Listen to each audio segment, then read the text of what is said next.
আপনি নিজের সাথে প্রতারণা করছেন। সবচেয়ে বড় কথা হলো নিজের সাথে মিথ্যা বলবেন না। যে ব্যক্তি নিজেকে মিথ্যা বলে, নিজের মিথ্যা শোনে, সে এমন একটা পর্যায়ে পৌঁছে যায় যে সে নিজের বা আশেপাশের সত্যের সাথে মিথ্যার পার্থক্য করতে পারে না।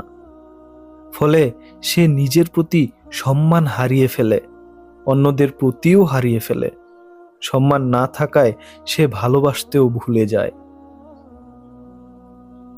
কিছু কিছু মানুষ খুব মিথ্যা বলতে পারে, তারা যে কাউকে ধোঁকা দিতে পারে, কিন্তু নিজেকে ধোঁকা দেওয়াকে কখনো শ্রেষ্ঠ দক্ষতা বলা যায় না।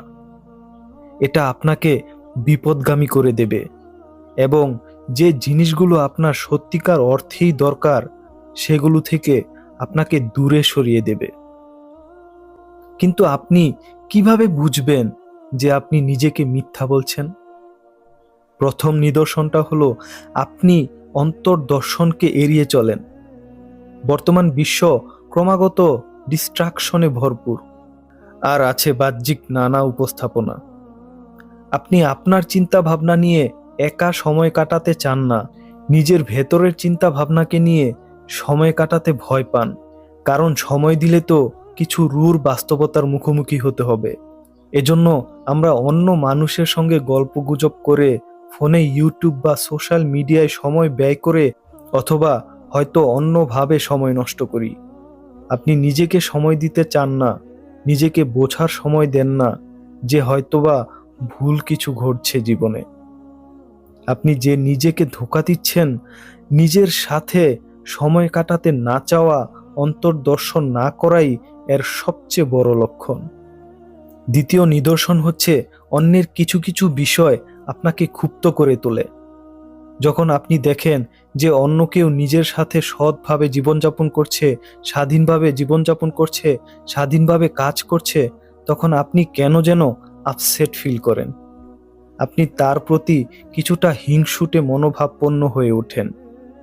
এই আবেগগুলো অনেক সময় আপনাকে সিগন্যাল দেয় যে আপনি হয়তো নিজেকে মিথ্যা বলছেন, নিজের প্রতি প্রতারণা করছেন। তৃতীয় নিদর্শন হচ্ছে আপনি নিজের জীবন নিয়ে স্যাটিসফ্যাকশন পান না। যদিও আপনার কাছে মনে হতে পারে যে না, সবকিছু তো ঠিকঠাকই আছে, আপনি সত্যিকার সুখ অনুভব করতে পারেন না। আপনার কাছে মনে হয় আপনি তো অনেক কিছু অর্জন করেছেন, আপনি এমন বিষয় অর্জন করেছেন বা করতে চান, সেগুলো আপনাকে মোটিভেটই করে না। আপনার যদি মনে হয় আপনি নিজের সাথে মিথ্যা বলছেন, নিজের সাথে প্রতারণা করছেন, তাহলে সত্যের মুখোমুখি হন। এটা অবশ্যই ভীতিকর হতে পারে কারো কারো জন্য, কিন্তু এর বিনিময়ে আপনি যা পাবেন আপনার জন্য তা অত্যন্ত গুরুত্বপূর্ণ ও মূল্যবান মনে হবে। নিজেকে মিথ্যা বলে আসলে তেমন কোনো লাভ নেই। এর দ্বারা কেবল আপনিই ক্ষতিগ্রস্ত হবেন। আপনার নিজের ব্যক্তিগত উন্নতি ঘটবে না, আপনি সুখী হতে পারবেন না।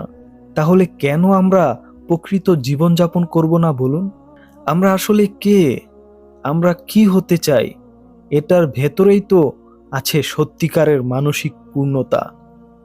এই জীবনকে পূর্ণ করতে হবে রবের ইবাদতে, যেহেতু এটাই জীবনের মূল উদ্দেশ্য। হতে হবে এক খাঁটি মুমিন। সুতরাং আপনি সৎভাবে জীবনযাপন করুন, নিজেকে জিজ্ঞাসা করুন আপনি কি চান। এরপর আপনি সেই লক্ষ্যের উদ্দেশ্যে কাজ করা শুরু করে দিন। আপনি চিন্তা করুন আপনি আসলে কে। আপনি নিজের প্রতি সৎ হন। নিজের প্রতি সৎ হওয়ার প্রক্রিয়াটা কোনো সহজ কাজ না। এতে সময় লাগে, কাজ লাগে, কমিটমেন্ট লাগে। অন্য কেউ যেমন আপনার মতো হওয়ার চেষ্টা করে সফলতা অর্জন করতে পারবে না, তেমনি আপনিও অন্যের মতো হওয়ার চেষ্টা করে সফল হতে পারবেন না। নিজের প্রতি মিথ্যা বলা বন্ধ করুন।